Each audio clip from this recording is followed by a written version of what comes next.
বন্ধুদের সাথে তোমার ফ্রাইড রাইসের রেসিপিটা শেয়ার করো। শেয়ার করবো।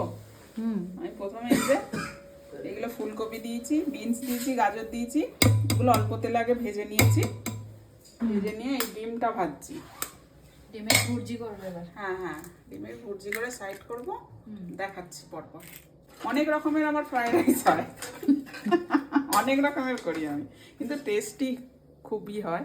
এবার তোমরা না খেলে হয়তো বলবে, বুঝতে পারবে না, ওই জন্য তোমরা এটা দেখিয়ে দিচ্ছি, বানাও। আর যদি আমার হাতে খেতে চাও তো আমার বাড়িতে আসতে হবে। ডিম ভুর্জি হলো, এবার কি দিলে? ডিম ভুর্জি হয়ে গেছে, আদা কুচি, রসুন কুচি দিয়েছি, দিয়ে তারপরে দিয়েছি ক্যাপসিকাম আর পেঁয়াজ। এটা যদি লাস্টের দিকে দেওয়া হয় এর স্বাদটা ভালো হয় আর কি। পাটে পাটে করলে আমার মনে হয় স্বাদটা বেশি আসে। মটরশুঁটি দিলাম। আচ্ছা, এটা মিক্স করে মানে মোটামুটি সব সবজি দিচ্ছ, তাই তো? একদম। এই যে আগে থেকে ভেজে রাখা, এর সঙ্গে মিক্স করে দিয়েছি। এই রাইসটা দিলাম, এই যে রাইসটা দিলাম, দিয়ে দেবো এই গোলমরিচ গুঁড়ো দেবো। সস আমি কিছু ব্যবহার করি না, এতে একটু স্পাইসি মতো করতে হবে। কাঁচা লঙ্কা দিয়েছি, আর দেবো ভিনিগার, আর কিচ্ছু না।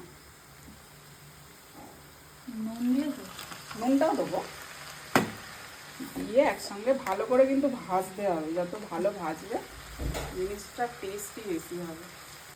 কি দেবে এবার এর মধ্যে? আর কিছু দেওয়া বাকি আছে? অবশ্যই দেবো। কি? এবার দেবো পেঁয়াজ গাছ। এটা ছাড়া চাইনিজ অসম্পূর্ণ। ইয়েস, একদিন স্যুপ করে দেখাবো।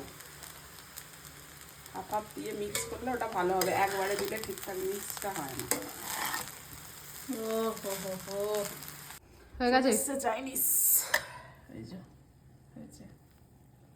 বাড়ো বাড়ো বাড়ো, এই যে প্লেটের চামচ নিয়ে আমি রেডি। ঠিক আছে, খেয়ে বলবি কেমন হয়েছে। একদম গরম গরম।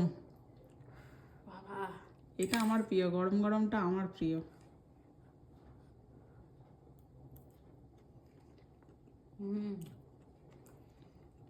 শুধুই রাইস খা। মজা এসে যাচ্ছে তো, গরম গরম রাইস এই ঠান্ডায়। হেভি হয়েছে, ফুলকপিগুলো হেভি খেতে লাগছে, দারুণ হয়েছে।